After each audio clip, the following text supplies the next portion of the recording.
Welcome to Double Take, where we explore the art and science of making good decisions. I'm Matt. And I'm Anshul. Today's question, Anshul, is actually a request from a listener thinking about their career. They asked me, should I specialize or generalize? I love this one. This is first of all, I love that we're getting listener requests already. But also secondly, I get asked by people all the time if, should I learn how to code? Should I, go be a consultant? I've got two sisters, one in university, one in high school, trying to figure out what they should do. Super, super common question. Yeah, very common. And this one in particular came from a friend of mine who, I think they're pretty generalist already. They're ex-consultant. They've done a lot of things, but in recent years, they've been working in fintech. They've co-founded a payments company. They've gotten pretty far and they're thinking now, well, still fairly young. Should I double down and stay in financial services? Or is it time now to spread my wings, try something different, learn more skills? And they're really not sure. So for them, this question is really relevant and they've been pushing me to put this on the agenda. So the fintech thing touches on a really interesting point too, in that, you can optimize for skill level specialization, domain level specialization. I could go become a salesperson, but in theory, I could probably move around between fintech, SaaS, retail, and probably be fairly good at all of them. But then there's also industries, and even within companies, I think, somebody could spend 20 years in a giant corporate and just get really, really good at playing that one particular corporate's internal game and politics. Yeah, there are many ways you can think about this. It's really a pretty difficult question as soon as you start peeling back the layers. Maybe to start, I would love to just hear your general thoughts. Like, how do you think about it for yourself? Well, I think we've both had maybe pretty similar kind of career journeys. Like, I spent the first half of my life wanting to be a pretty hardcore specialist. Actually, on the very, very first day of school, I still remember this vividly because I didn't want to go to school. But they got us to sit down and draw what we wanted to be when we grow up. And somewhere at my parents' house, there's still like a little drawing somewhere of me wanting to be a computer man, just like a little stick figure sitting in front of a poorly drawn computer. And so it's probably a bit of an exception, but I knew from a very young age what I wanted to do and be. And I kind of went off and did that and specialized, if you will, in programming and software engineering until I didn't, I guess. And these days I'm pretty generalist and probably more commercial and don't write anywhere near as much code as I'd probably like to. Yeah, one of those rare people who lives out there like 6-year-old person's dream, not a fireman or a policeman, but a software engineer. Yeah, man, you made it. I guess you are still sort of a computer man now with the businesses you work in because you work with people who are doing that sort of work. So you're not directly involved, but you still need to know that knowledge. So it feels like you're just not stuck in the weeds of actually coding things yourself as much these days. Yeah, exactly. It's almost the best of both worlds. Yeah, exactly. My story is actually really similar, to be honest. When I was a toddler, I kind of stumbled onto the fact that I was good at maths and science and I really enjoyed it. In primary school, they used to give me math problem sheets from higher grades. And eventually I realized not just maths, but I really liked physics as well. And even made the quiet commitment to myself that I wanted to be like a Nobel Prize winning physicist or the best theoretical physicist in the world. And I really focused super hard. And in some ways, I guess I was like on track. I was winning awards, getting scholarships to universities. But eventually, when I hit the PhD stage, things started to feel extremely, extremely narrow. To be honest, very unfulfilling. And at the same time, I'd been discussing like startup idea with a friend of mine and eventually made the call to defer the PhD and give startup land a crack. And I've never looked back. It's definitely been a complete sort of 180 in how I think about the specialist generalist approach to life. Yeah, it's almost identical to mine. In university, basically, I used to freelance as a programmer and outsource part of the work. And one of the clients I had ended up raising some money and brought me in as CTO. And after that stint where I just spent a lot of time writing code, I was like, how I've got to get out of the weeds here. I'd much rather hire engineers and decide what to build. And it's been a bit of a blessing and a curse, I guess, because I still love programming. The problems are really constrained. You get into a very deep flow. It's very enjoyable, but now I just feel super guilty if I have a program for too long because I know I could be doing something more productive elsewhere. Yeah, some people feel guilty about eating cupcakes and watching TV, and you feel guilty about programming. says something about us for sure. I wonder if this question actually exists outside the context of just career. Like you've talked about, potentially being on the path to become a physicist. I've talked about, maybe becoming an engineer. Curious if you think this specialist generalist question exists elsewhere. Yeah, I definitely think it does. I mean, even in my case with the PhD, I never really thought about this as a career in the normal sense. Like it was just who I was. It was what I was interested in. It was what I was doing. And I think there are plenty of people in a similar boat. I mean, what comes to mind for me are people in like artistic fields, artists, musicians, or even sports people. I think a lot of these people are following a passion area and they end up specializing really, really hard. And I guess you can think of it as a career thing, but I think in general, it applies to lots of different domains of life. Anywhere where you're choosing to allocate your time in a particular way. I mean, it's a really big question. I think there are a lot of things a person could be solving for when deciding whether to specialize or generalize. And it's potentially too big a question to answer just in abstract. I think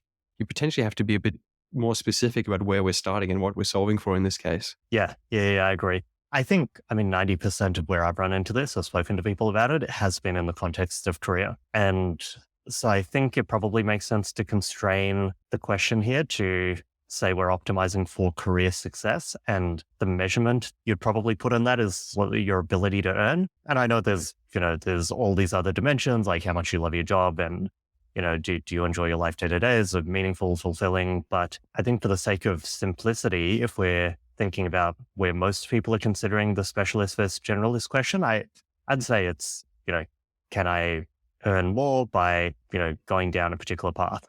Yeah, I think that's right. I mean, there are some exceptions here, obviously. Like, you could be optimizing for personal satisfaction, a particular passion area that you care about. Some people choose to optimize for the impact that they have on the world and so on. But I think you're right. In most cases, the really sort of salient thing that people are thinking about is their career and sort of like their future earning potential and those sorts of things. And constraining to that area makes a ton of sense. And I think it makes this problem a lot more manageable, honestly, to deal with. Yeah.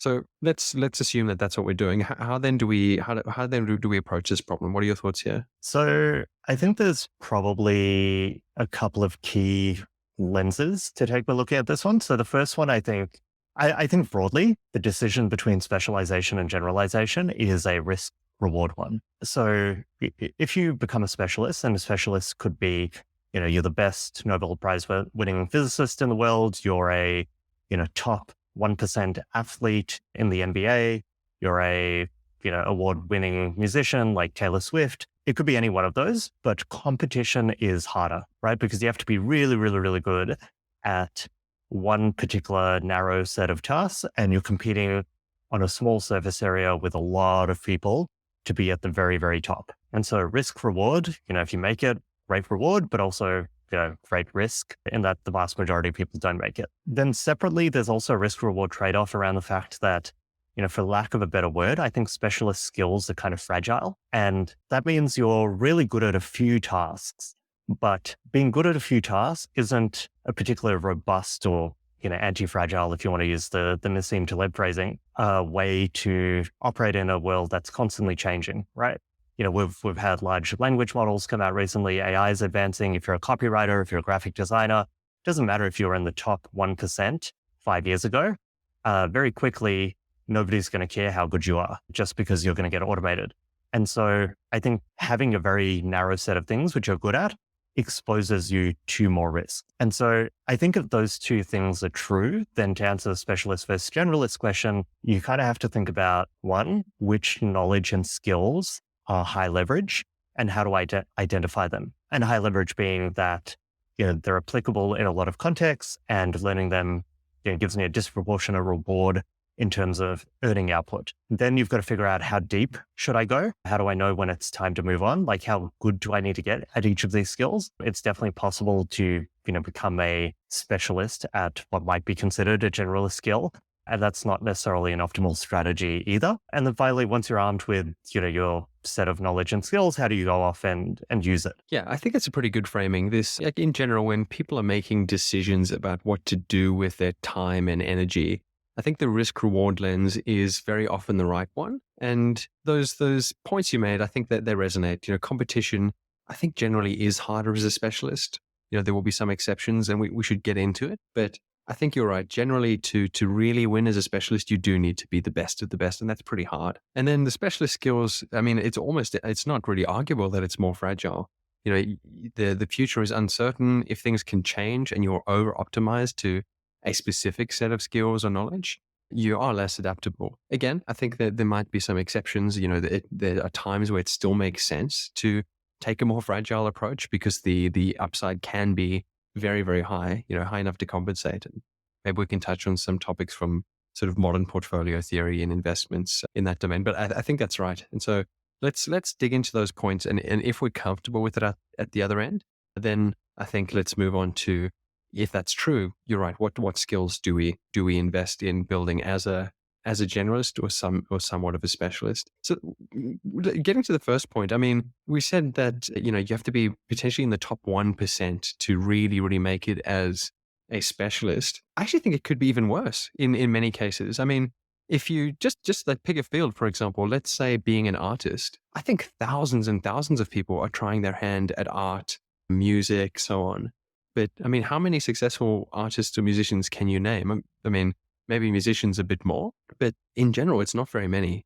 And I think given the volume of people who are attempting to make careers out of these things, I think we're looking at more like 0.1% who really make it, even less. It's an extremely difficult thing to do in many, many areas. Yeah, for sure. The stereotype of the starving artist is not without some truth behind it. Yeah, I don't know what the actual fraction is, but I wouldn't be surprised if it's 0.1% or potentially even a lot smaller. Yeah, extremely difficult, but huge upside if you do make it. You know what? I always found it interesting that if you do take this lens of financial success, even though you have that risk reward dynamic in being the specialist, it's actually still the generalists who tend to win when it comes to earning output, right? The most successful people financially in the world are all business people. And they're definitely generalists, right? If you pick any top CEO, they're not good at, one specific skill. They might be top 10% at, leadership, strategy, having knowledge and networks in a particular industry. And it's that confluence of top 10% skills, knowledge, networks that makes them really good, makes them top 0.0001% for a very, very particular job, which allows them to win these outsized returns. Yeah, I actually did a bit of a fact check on this because I thought maybe my mental model here is wrong. Let me actually just do sort of a random spot check of the top 10 most wealthy people in the world. I'm not sure if this is completely the most up-to-date list now. This changes quite often. But you're totally right. All of them were basically CEOs, very generalist. We had CEO of LVMH, we had Elon Musk, Jeff Bezos, Bill Gates, Warren Buffett, and several others. I mean, a lot of these guys started off as specialists in a particular area, like, Bill Gates, great example, started off as a specialist, I guess, in a more like software engineering or product development context. But all of these people are extreme generalists now. They are running huge companies, leading people, doing many, many different interesting things. And, this is not sort of like a randomized control trial, but it's certainly a strong data point if the top 10 are all in that generalist category. However, one thing that does come to mind when I look at it is, are we making the right cut here between, distinguishing specialists and generalists? Because one thing we could say is that a CEO is a generalist. Another thing we could say is that these people are sort of specializing in the CEO toolkit, that aren't they just specializing in the same way as, let's say, a scientist specializes in scientific skills? Are they not just specializing in like the CEO playbook, I guess? Yeah. I had an inkling of this thought in the back of my head that the language here is potentially very misleading. I think it's worth exploring maybe some of the characteristics of what we mean by generalist in that case. One thing I've found really interesting about all those examples, Bill Gates, Jeff Bezos, Elon Musk, is their skills and their knowledge and their ability to operate in different domains and new problem spaces is incredibly transferable, right? Bill Gates, yes, he started off, fairly technical, worked at a hedge fund, started Amazon, an online bookstore. Then they spun out AWS, which is, totally new business running data centers. On the side, he founded Blue Origin, a space company. Elon's obviously started, Tesla, SpaceX. He's got the Boring Company, a ton of other things. Bill Gates as well, he wrapped up his career and now he's gone very, very, very deep on, issues of world poverty and world economic disease. Their ability to move between different problem spaces is, I think, one of the things which makes them really strong generalists. Whereas you might take a specialist or a typical specialist, and they're typically unable to move outside of their domain or field. Yeah, those are great observations. There are three things that come to mind here. And I don't want to derail this conversation too much, but three things as we were talking about these individuals that I think we should be wary of as we go through this. The first is that a lot of these people did start off as specialists in a particular domain and then branched out. And it does make me wonder, is this more of a sequencing question than just a what should I do question? Is it, do you have to earn the right to play by first specializing and dominating a particular area before generalizing into the sort of the areas that they've all generalized into?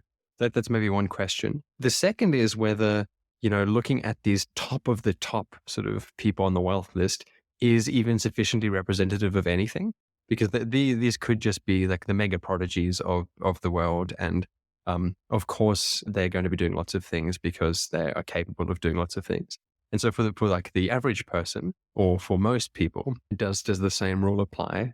We should think about that. And the last thing is whether actually, again, because we're looking at the people who are sort of like the top of the rich list, is this kind of like a market sizing thing where if they were specializing, do they not just saturate the full market of whatever that skill set affords?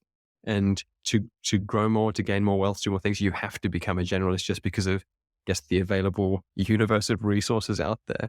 Whereas, for most people specializing, you kind of never hit that threshold. And so you can have a very successful career without being forced to find other avenues in a sort of different domains. I don't know the answer to those things, but I think it's sort of one set of things to keep in mind when we're benchmarking the whole world against the Elon Musks and the Jeff Bezoses of the world. Yeah. It's a really good point. I think it's a very common mistake as well to not realize how much of an outlier these guys are. And probably also the fact that you don't want to replicate their lifestyles, or the vast majority of people don't want to end up where they are. Yeah. This could certainly be a case of like over optimizing for something. But nevertheless, we have constrained ourselves to this domain of sort of career performance, career success, and so on to get a grasp of this question. So I think there is learning to take from them. I guess the question though is, what does being a generalist even really mean in that case? Again, we've talked about them being general in the sense of operating across lots of different sort of subject matter areas. But we've said, maybe that's specializing in the CEO toolkit. So what are your thoughts here? How can we break the idea of generalist versus specialist down? Like, is there a spectrum of things here? What really matters? Yeah. I think there's definitely a spectrum, and spectrum itself kind of implies like a one-dimensional, either left or right, but in fact, it's probably many dimensional. But I think there are a few key factors which you would measure against on this spectrum. So the first one is, how high leverage is the skill or this knowledge? So by that, I mean, how many types of problems can this be applied to? If I'm a basketball player and I get really good at, shooting, then that's extremely narrowly confined. The only other context in which that might be useful is, I don't know, throwing garbage into bins.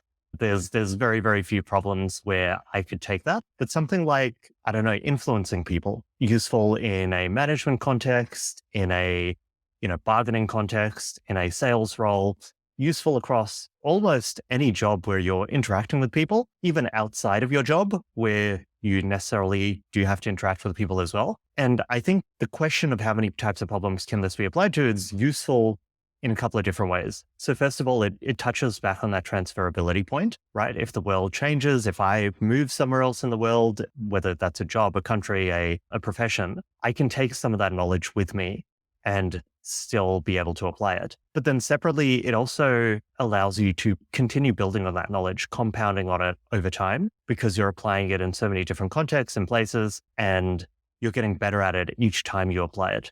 Whereas, if you look at the career of a professional athlete, you kind of have to go to the gym and, shoot hoops every single day and get really, really good at that skill. And then one day you're not going to do that anymore. Your knees are going to be gone by the time you're 35. And for the next 50-ish years of your life, you kind of have to start from scratch. You can't go back and compound and build on that skill of shooting anymore, apart from, maybe if you go coach Yeah, I think that's a great framing. This question of high leverage, it's really important in any context where you're making like an allocation decision, and when it's allocating your time and energy. I think it's particularly important. And certainly the combination of those first two factors you mentioned, first being how many problem spaces does this apply to, but then separately, sort of in a related way, how many domains does that give you access to? I think the combination is important. Problem spaces can't be taken as the only thing, because there are lots of areas in which there are so many problems you would never be able to learn them all, and they still are constrained within a domain. One from personal experience here would be, in my past like academic sort of domain, doing PhD in maths, you could solve maths problems for an entire lifetime, and there are lots of different mathematical techniques to apply to particular problem areas, but they're not always transferable cross domain. And to take them into like a business context, very often you can't. And so I think having that lens is really important for finding this leverage. And it actually also resonates with my personal experience now. Currently, I work as head of operations for a clinical AI company. And that means I need to work with many different domains. I have to work with AI engineers, software engineers, radiologists, pathologists, salespeople, all these things. And I'd never worked before in any of those sectors before, but I had worked in other companies as a consultant or within startups. And I found that these skills have been really, really transferable, even though it's a very different industry context and sort of the functions are different from what I've experienced before. The skill set and the approach has been really transferable, and that's been a huge help. So I would definitely consider that sort of in this high leverage category that you've mentioned, and it certainly resonates as a concept. Yeah, exactly. Another way to frame that is, how many PhD physicists are there in the world who've also gone and done startup work?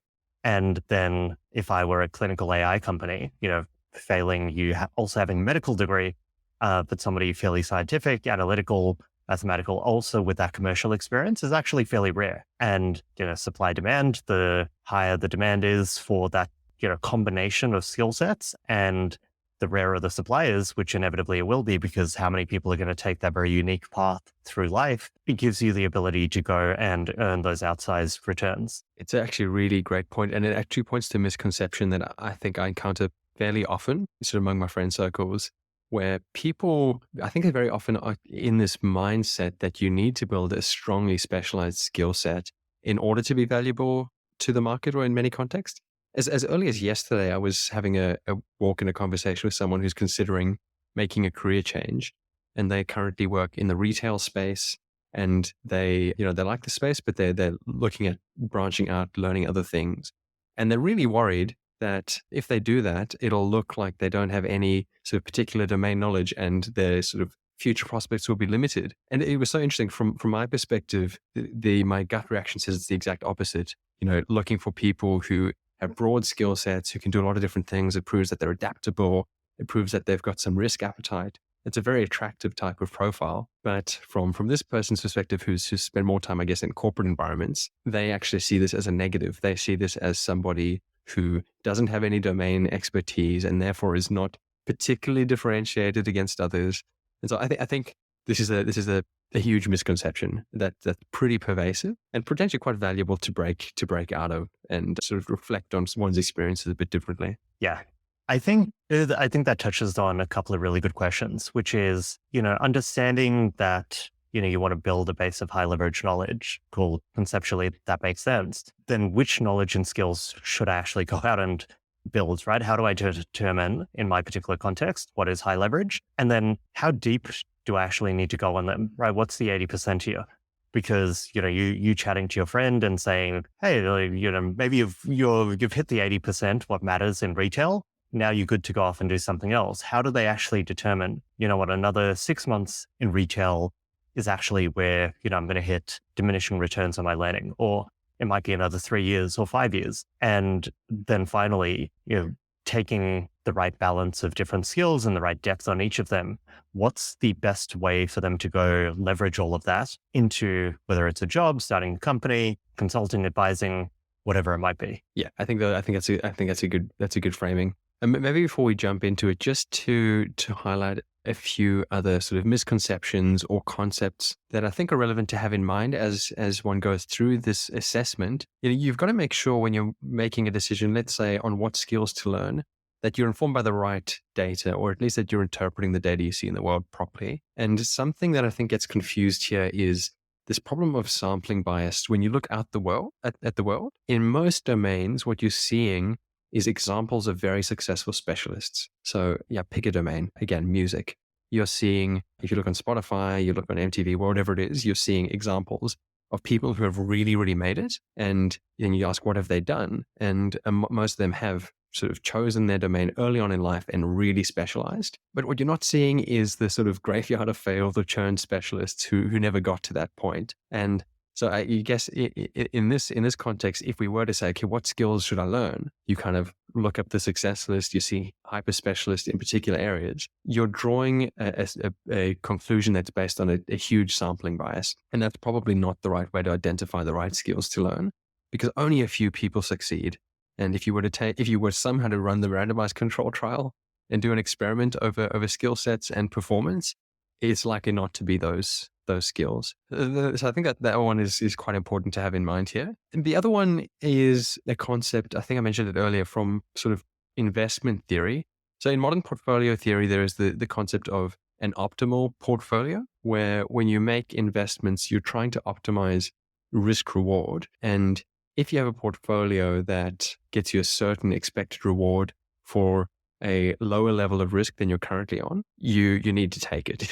You're obliged to take it. And the issue here is, or sort of like the way to often do this is to diversify your portfolio in an intelligent way. So you can, without losing much upside, you can lower the risk significantly. You make yourself less fragile. And I think that again applies here. One thing you could do is just to look at the set of skills that are out there in abstract, unrelated to one another, and you could sort of like snipe specific skills that you see out in the market and kind of build those. But if you're thinking, okay, what is my portfolio view of my knowledge and what is the most high yield portfolio?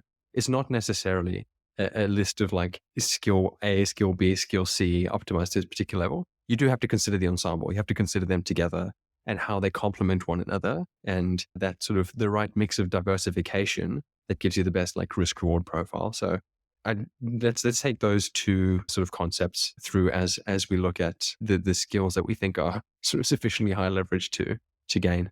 Yeah, I've never actually thought about the investment theory lens on this, but I think it makes a ton of sense. To give an example that makes that more concrete, if you're running a portfolio, then one way you might reduce risk is reducing the correlation between some of the assets which you have. So you might want to invest in different countries or different sectors.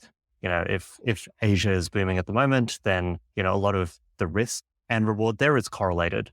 And so you might be able to find a different country, maybe Africa is growing equally fast, maybe a bit more risky, but by moving some of your investment over there, you can keep a similar kind of expected return while lowering your total risk, especially in the case that something bad happens in Asia and you lose some of your return there. And so, a career translation of that might be, what's my backup? Well, let's say I do go specialize, what can I fall back on where I know that even though I've taken this path, I've also picked up a fairly generalist skill set and I can reposition myself in a way where I'm not losing earning capacity completely. Yeah, spot on. I mean, you want to minimize that downside risk. Another career example in the sort of learning to code question you asked. Yeah, should I learn to code?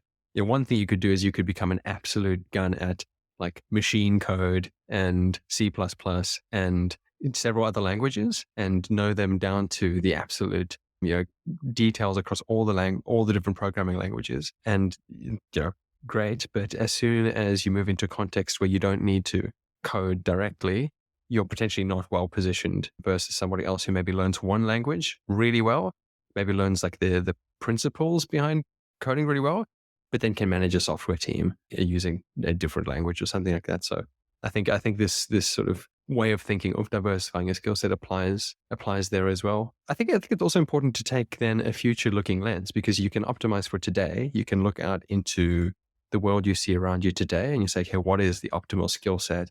Can Google search people, whatever it is you want. But you have to remember that the world changes, and that's a snapshot of what's happening right here, right now. But things might look very different in the future. Coding might be a good example as well.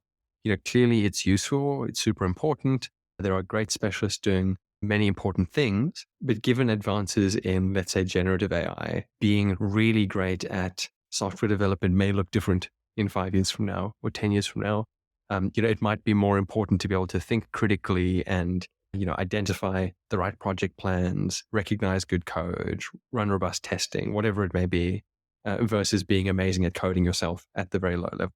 Even though today that is the most valuable thing that you could do, in 5 years' time that might not be the case. So sort of building in that future proofing could be a valuable approach to building that diversified skill portfolio. Yeah. I mean, so how do you think about future proofing? One way you could do it is, what are the things which we believe about the world today, which will never change, or which are very, very unlikely to change?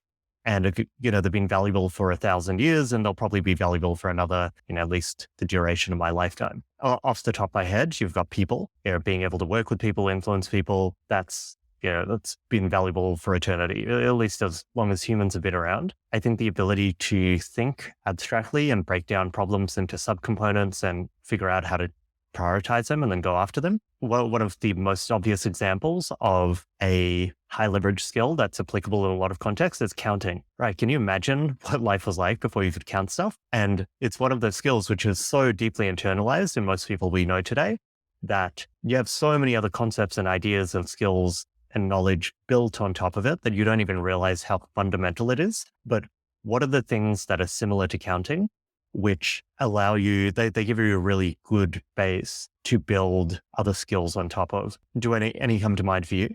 Yeah, I mean, those are fantastic examples, and you're right. It's a really good way to think about it.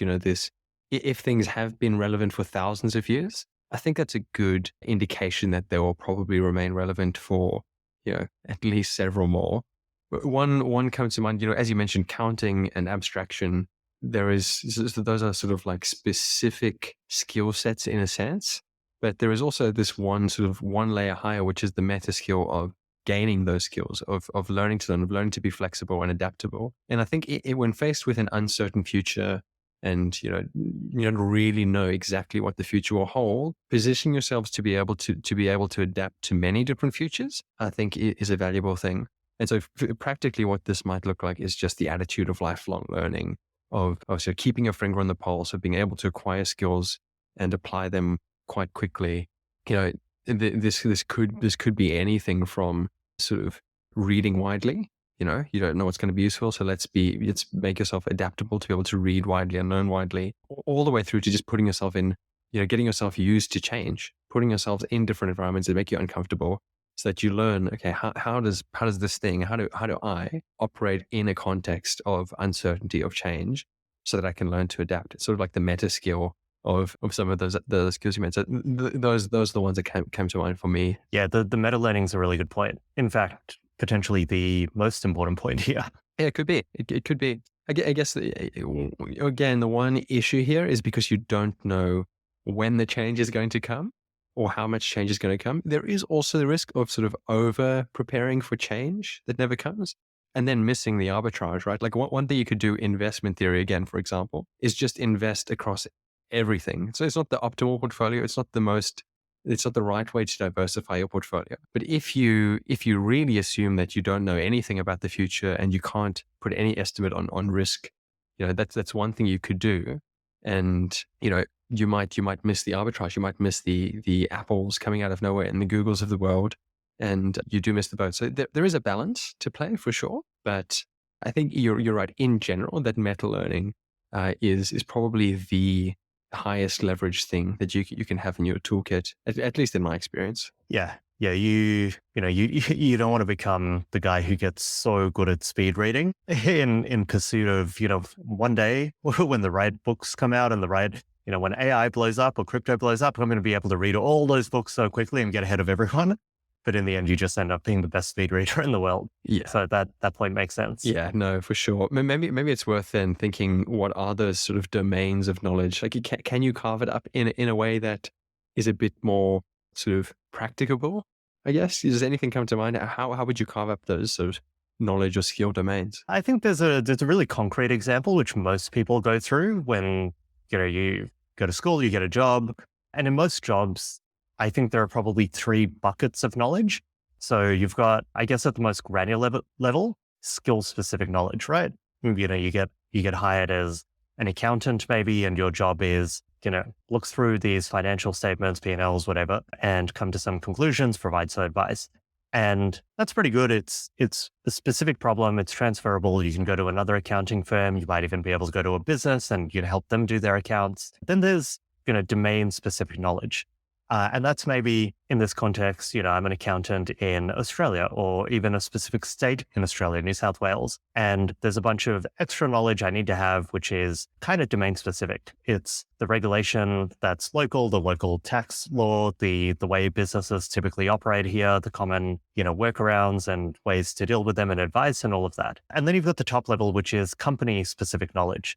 And that's, maybe I work in a giant corporate and the way we do particular processes or the people I need to impress to get promoted or, just the way I play the company in the political game. And you can kind of see as you go through these, they get less and less transferable and more specific. And there's nothing really wrong with any of them.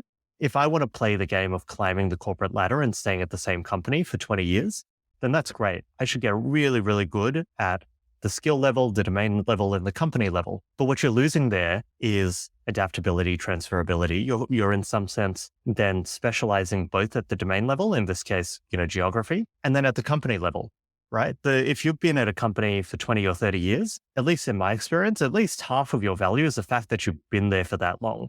You know all of the things that happened before. You've got good relationships through the organization. And all of this gets amplified the bigger the company is, right? So, if you're working at a tiny startup, there's very little company specific knowledge, which really matters. If you're working at a million person company, then a lot of what you're doing is really related to your ability to navigate that organization, the people within it, the fact that, hey, 8 years ago, we tried that thing. It didn't work because of this. Maybe if we did it again, we'd do it this way. Or, that idea wasn't good at that time. It's going to be good when this thing in the future happens. When this AI thing happens, I need to connect with this team in India and this team in the US and this team in China, and then we can make that thing happen. So I think you can also specialize down across domain levels, company levels, not just skills. And it's worth thinking about all of those when you're deciding how you want to play that game. Yeah, agreed. As you were talking about the sort of like company one specifically and moving your way up in a company and becoming valuable just because of your tenure and your domain knowledge. That's definitely something I've seen a lot as a consultant. And I've seen sort of a lot of insidious effects of that where people deliberately, for example, don't document things or they don't sort of automate processes because they know that the fact that they understand how they work adds as personal value within the company. So the company gets a lot worse because all individuals are incentivized to just keep things in their heads and therefore maintain value. So pretty insidious, but yeah, it's a great way to break down. I might push back a little bit on one point though, because it seems like the framing that we've gone through makes it seem potentially like, company and domain specific knowledge is necessarily a lot less valuable than sort of skills-based transferable knowledge. And I think like often that's true, but often as well, sort of specific knowledge is really important especially in the short run. Like I can tell you, there is nothing worse than entering a meeting with a consultant who comes and tells you about your company. And they're talking big, high-level consultant talk and frameworks. And it's really detached from the actual understanding of what's happening day to day or any topic knowledge. So you definitely need a blend, and especially in the short run where you want to find those sort of like points of arbitrage to sort of ratchet your way up. I think that's important. Another example of company specific stuff is individual relationships. So it's one thing to just be a good relationship person and understand how to work well with people, but also individual relationships with, the person on your team or your manager or your direct reports. Those do matter. And maybe over 20 years, it's not as clear how much an individual relationship matters, but certainly for the next couple months, the person you're working with, it's super important. And so while I do think these are three excellent lenses, some mix of all three is probably needed in most cases. So the question then becomes across these three different domains, how deep does one go in any one of them? How does one make the call? How far to invest in one? And then when is it time to sort of move on from a particular set of learnings and learn something new. Yeah, essentially, yeah, how do we divide up our time and our effort between, in this example, skill, company, and domain level? I think that's a really good point. My gut, off the top of my head, says you want to think about this as, like you said, you want to be able to compound over a long period of time and do the stuff that has highest leverage, and probably most of your effort should go there, while making sure you pick up the most valuable 80% with a minimum amount of effort from the other lower leverage buckets. I think the consultant example is really good. Another example is, I could start a business in a random country and do extremely well and go and try and start the business in a totally new country. But it's going to be very hard for me to do that, especially with a big difference between countries. If I'm starting in Sweden and going to India, then without the right specific local knowledge of, how to bribe the right people and how to, operate legally and also build a team and a network, it's almost impossible for me to go launch in that new country. And so, yeah, you're right. The specific knowledge is definitely very important. And like you said, probably more so in the short term. Yeah, that final example sort of not just resonates, but pains me because I've made that mistake with the two companies back when I went to the UK and basically copied our website from one country, tried to launch it exactly the same way with a couple word tweaks in the other, and it was a bit painful. It was a little bit of a flop at the beginning, and it took us a long time to sort of pull ourselves together and fix it. So you're certainly right on that point. Yeah, I think this one comes down to the spectrum again. Like, what does becoming a specialist in a generalist skill look like, and how deep down that path do we want to go? Yeah, I thought about this one a bit, and I think there are two things that come to mind to look at. The first one, it's pretty basic. It's as you said, like kind of understanding where your return on effort maxes out. And so I guess you could think of it as looking at it as a yield curve against any particular skill set. So every day you're making a decision on how much time and energy to invest in gaining new knowledge or new skills. And the question then is, along that journey, at what point do you hit sufficient sort of yield that you start hitting diminishing returns, and sort of the opportunity cost of not allocating that time to something else becomes too high. And I don't think the answer will always be obvious here, but it's a helpful thought exercise. So for example, suppose that you were really interested in making money through investments. One thing you could do is learn everything there is about how investments work, all the way down to, how a clearinghouse works at the exchange, and, how individuals' accounts are still stored on databases. But clearly, like, that stuff is not needed, even though it falls in the domain of investments. That stuff is not where the yield is. It potentially, for most people, it's about learning about ETFs, a bit of portfolio theory, and then moving on, and then you can do that. So there is a point along any skills where I think you can say, okay, I'm hitting diminishing returns here, and it's time to move on. The second point is, I don't know, maybe this is even the more relevant point. For a lot of skills, you kind of hit a threshold at some point where, having gotten there, you're now able to outsource this effectively or delegate effectively. So an example here might be, again, in the software engineering context, if you know no software engineering, you're lost. You can't do anything. If you know like a ton of software engineering, you could code things yourself. But there is a point much earlier on where you know just enough to hire a contractor and manage them properly, or manage a team, and you'll get actually much more leverage from that, from stopping early and letting someone else do it and sort of effectively managing them, than you would have got from being an absolute gun software engineer able to code everything yourself. So maybe that's sort of the real like OG move, is figuring out at what point do I hit this sort of capability to be able to delegate and outsource effectively. And I suspect that often comes much earlier on in the learning curve. So not even 80-20, maybe even like 90-10, 10% of the work is enough to then manage somebody else to do it. What are your thoughts on those two lenses? Yeah, I love the second one.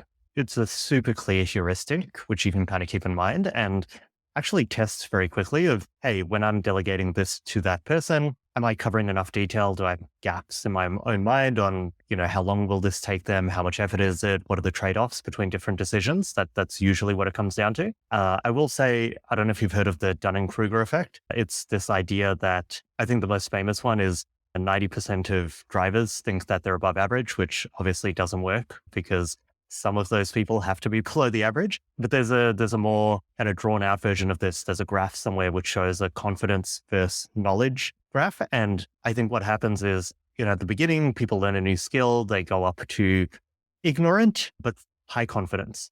So right at the very beginning, you're learning very quickly. You feel like you've uncovered all this knowledge. It's like, I'm an expert. But in fact, you're actually at the peak of your confidence and still very, very ignorant. And then after that, you fall down the hill, you uncover a bit more knowledge, realize how deep the rabbit hole goes, and you hit a little trough where you're extremely low confidence, but it probably somewhat aligns with your knowledge. And then over time, you gradually build up more and more knowledge and confidence to get there. And so in this context, I will say the very easy trap to fall into is thinking you're ready to delegate and you understand enough of the space way earlier than you are. Or thinking you're ready to go publicly and give advice on a podcast about this stuff. Where do you think we are on this confidence and capability curve? I think we'll have to let the listeners tell us about that one. Yeah. Well, actually, I think that's right. I think that's sort of like the cut through lens here is, how does one solve against that? I mean, getting other people to sense check and calibrate you probably is the best way. Like, I know we've been sending around things to listeners, asking for feedback. A lot of it has been good. Not all of it has been good. And that is sort of very helpful calibration. And I think with the Dunning-Kruger effect, like, as you said, it's the same thing, and with the knowledge that you are probably going to fall victim to these sorts of biases, getting other people to sense check you might be the way out. And potentially, we talked about high leverage skills. Potentially one of the highest leverage things you can do is very early on getting aware of all these biases and how to protect yourself against them and calibrate yourself to not fall victim to them. That might be one of the upstream things that is sort of makes all the downstream high leverage knowledge gaining possible. Yeah, totally. I think building an internal intuition for when do I actually understand something and when do I just feel like I understand it is extremely powerful. And yeah, to your point, I think the worst feedback we got was on the episodes which we recorded where we had very little personal relevance or domain expertise on the topic. Should I build a nuclear bunker in an apocalypse? was probably one where we didn't get great feedback, and I guess lines up with this. We went off and just did a bit of research, but neither of us are preppers or have any real apocalypse living or survival experience.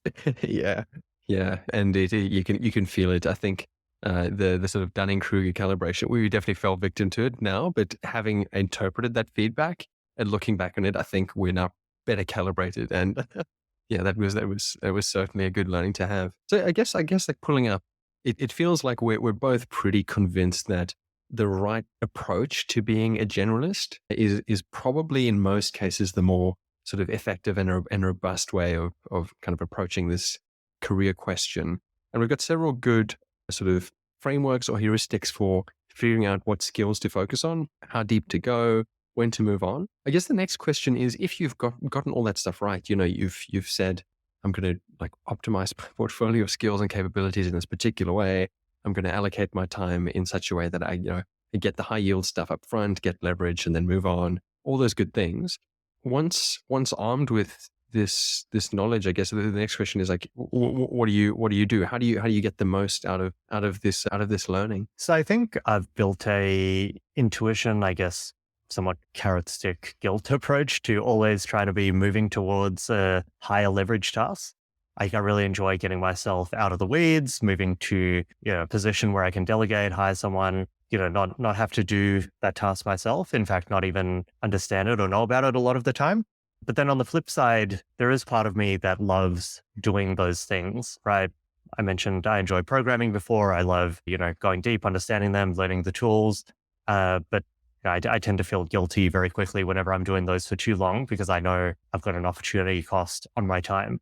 And so there's a bit of an inherent tension here between, what is best for career and, what's going to get me the best, theoretical outcome for the task versus maybe what do I enjoy doing the most, although they're both very enjoyable for me. Yeah, that makes sense. But I think even then, like, the conversation we've had has been constrained to more of the career focused question, but you could remove that constraint and think about what concepts that we talked through, which of those would still apply. And, if you do take that broader lens of, optimizing for what is it, entire life satisfaction. I think it will include a lot of other things. It might include some recreational programming or whatever it may be in your case. But I think a lot of those the framing still applies, right? You still have to make a time investment decision, an effort investment decision to maximize some sort of risk adjusted return on the other end. And maybe that does mean that you do like spend time coding for fun because you find it that fulfilling. But you certainly won't spend time doing a lot of other things just for fun because you know that in the long run they won't maximize that thing you're trying to maximize. Yeah, it's just zooming out and saying, we've constrained it to earning output here, but maybe there are other lenses where you constrain it to lifetime satisfaction. Yeah, exactly. So from a career point of view, then it sounds like generalist is a no-brainer.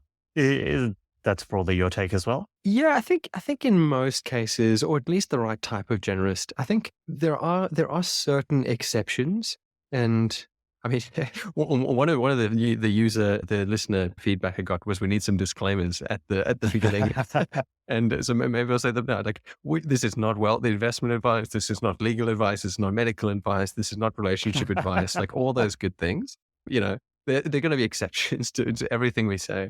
In this case, for sure. I mean, there are definitely specialists who will be much more fulfilled. There are people who really feel like they're born to do certain things. The very best musicians, for example, who want to do nothing other than play music all day. Of course, we're not suggesting that those people shouldn't do that. And in particular, people who are natural born prodigies in certain domains who really do have that potential to, I don't know, easily, I would say, get to that top 0.1 or 0.1%. I mean, they're very likely to have absolutely phenomenal sort of returns, I guess, by focusing and building on those skill sets. But I think in general, for like most people who are a bit uncertain, who don't fall into those categories, I agree with you. It's a no-brainer to focus on building a wider, sort of more robust portfolio of skills and knowledge versus over specializing in a domain. The maths just doesn't lie. Yeah, definitely. I wonder who you think, if we just take the life satisfaction happiness lens, I mean, and we go back to Elon and Jeff and Bill Gates. I think those guys definitely lived very stressful, probably not extremely happy lives. But again, if you take, I don't know, the top artists, musicians, they don't seem to live maybe the happiest lives either. Who do you think it is? Like who do you think's winning here on the life satisfaction game, and are they a specialist or a generalist? Yeah, those three examples you mentioned, Elon, Bill Gates, and Jeff Bezos in the past tense. I'll remind you that they're still kicking. But yeah, I think that they, from what I've heard, you're totally right. They're mega generous, but they've not lived insanely sort of happy lives in the traditional sense. It's a tricky question because happiness is hard to measure. But one sort of group of people who are often thought of when you mention the word happiness is like people living in monasteries or monks, living very sort of lives removed from the rest of society. One that comes to mind, actually, it's a story I read really recently. It's in the Guardian newspaper, and it's called "I Spent 12 Years in a Cave." And this is a story. Yeah, exactly. I mean, talk about specialization. This is somebody who was working corporate career in London. Eventually, decided this was not for them. They moved to India, got into a very deep meditation practice, got into, I think it was a sort of like a Buddhist group there. And then the quote here that I've got is, "I moved into the cave when I was 33 and was very happy," and then goes on to describing this great level of happiness and fulfillment. But what they did was spend 12 years sitting basically alone in a cave, meditating, and then leaving out to sort of grow their own vegetables in the garden. I mean, you couldn't get more specialized than that. But apparently this person is a paragon of fulfillment and happiness. So, I mean, there's your exception. Don't take our advice. Go live in a cave for 12 years. Yeah, I mean, one lens which I've always had on meditation is the skill they're getting really good at is basically tricking your own brain into releasing happy chemicals. A very vast oversimplification of it, but most meditation teachers will tell you that the bliss you experience is not the actual purpose of what you're doing, but in some sense, that's a very strong byproduct and the reason a lot of people do that. And if you do take that lens, then maybe everything else is a distraction. Maybe there's only one specialist skill which really matters, and you just go do that thing to bypass everything else and say, hey, how do I just make myself really good at the skill of being happy. Yeah, go sit in your virtual reality machine all day and forget all this career stuff. Just take the shortcut. I think that's a good way to end it. I don't want to lead our listeners down too much of a a rabbit hole, a philosophical rabbit hole. But yeah, that was fun. I think I learned something. I feel like I've learned something now. Yeah, awesome. That's a good one. Let's call it.